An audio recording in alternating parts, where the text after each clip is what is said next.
You know, what we're seeing more and more is that IR needs some sort of X factor to survive. IR cannot survive on its own. It cannot thrive on its own. It needs help. It needs something. There is some X factor that promotes the growth of IR, like a growth factor, literally like a growth factor. And without that growth factor, IR ceases to exist. And we know this. Most obvious example is the academic center. The academic medical center is a growth factor for IR because it supplies IR with a steady stream of cases. It supplies IR with a steady stream of venous access and G-tube cases. And then it also provides those one-off opportunities to be helpful. Those one-off opportunities are numerous. So that's where you get things where you can do a lot of portal interventions. You can do a lot of interesting angioplasties and stents. You can treat a lot of interesting bleeds. It's that constant supply of extremely sick patients that creates the X factor, that growth factor for IR success. And it's no secret that the academic medical centers are where IRs are trained.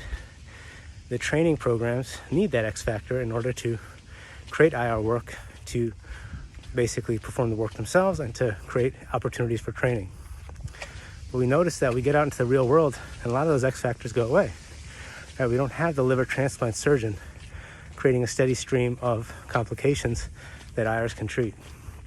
We may not have a robust ICU with a lot of dying patients that need services from IR physicians treating GI bleeds.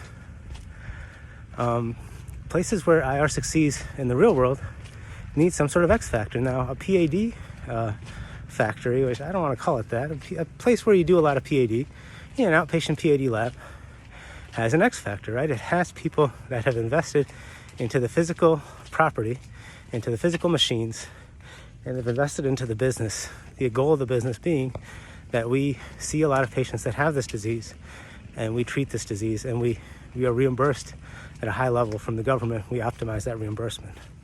Now that has created a steady stream of PAD patients, and to the extent that that entity wants to work with IR physicians, now you've created something that can sustain IR growth.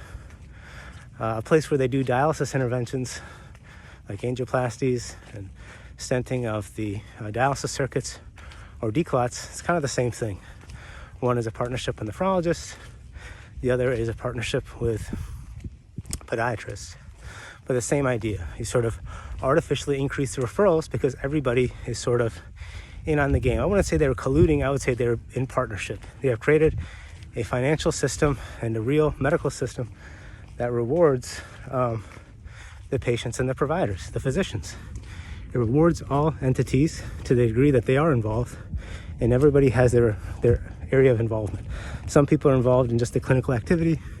Some people are interested in the physical location and financing the actual building, the structure, or the rent of that structure, or of the actual physical machines. But everybody has some part of it that is interesting to them. Therefore, IR can succeed in those environments. And that's really what it is. IR needs some X factor for growth. Without that growth factor, IR dies.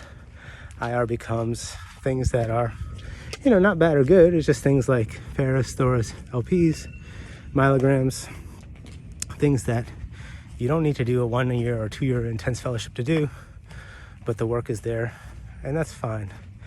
And I think it's not so much about fighting the system and trying to change it and trying to warp it into something that you like. It's more about just understanding the system that, okay, evaluating a place where you may want to provide services. Is there an X factor? Is there an IR X factor that will promote IR growth? And you need to look for it. And if it's not there, then you know what you're getting into. And if you know what you're getting into, there's no hurt feelings, right? There's no feelings of despair 3 months, 6 months in. And that's something you want to avoid. Mr. RMD.